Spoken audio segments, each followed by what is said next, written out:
जय श्री सीते। आज 15 अगस्त 2025 है। मैं अपने सीतायन वाटिका पर प्रेरणादायक कुछ कथा प्रसंग का वीडियो बना रहा हूँ।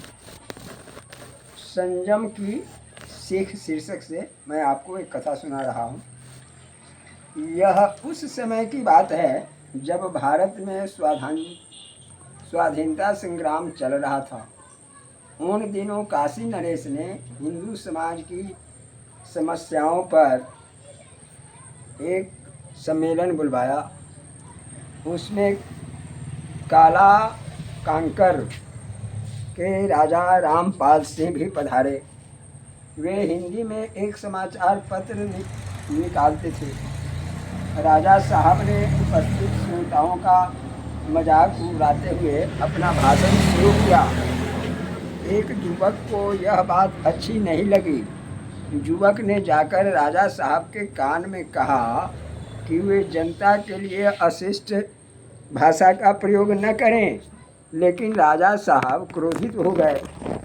उन्हें मंच की गरिमा का भी ध्यान न रहा। फिर भाषण के दौरान उन्होंने अपशब्दों की झड़ी लगा दी।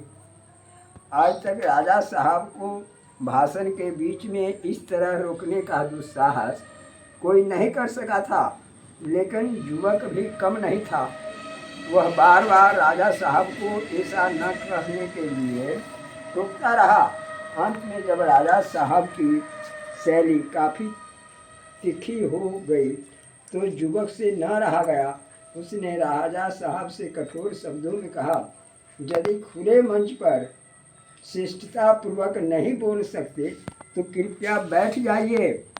यह सुनना ही था कि भरी सभा में सन्नाटा छा गया। उपस्थित लोगों को लगा कि यह युवक राजा साहब के कोप का भाजन जरूर बनेगा। लेकिन आश्चर्य कि राजा साहब चुपचाप मंच से उतरकर अपने घर चले गए।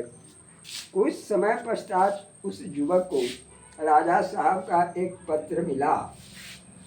उस पत्र में लिखा था, प्रिय मित्र, जो आज तक किसी ने नहीं किया वह आपने किया। उस समय मुझे बहुत बुरा लगा था, मगर आज महसूस हुआ कि आपने अनुचित कुछ नहीं कहा बल्कि मुझे अनुचित करने से रोका।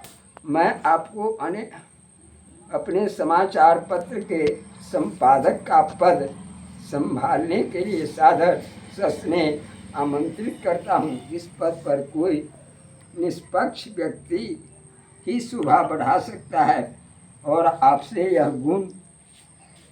में यह गुण कोट कोट कर भरे हैं। जय श्री सीते।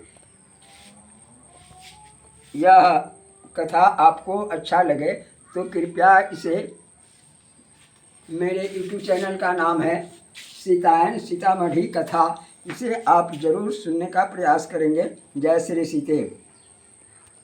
बंद करें।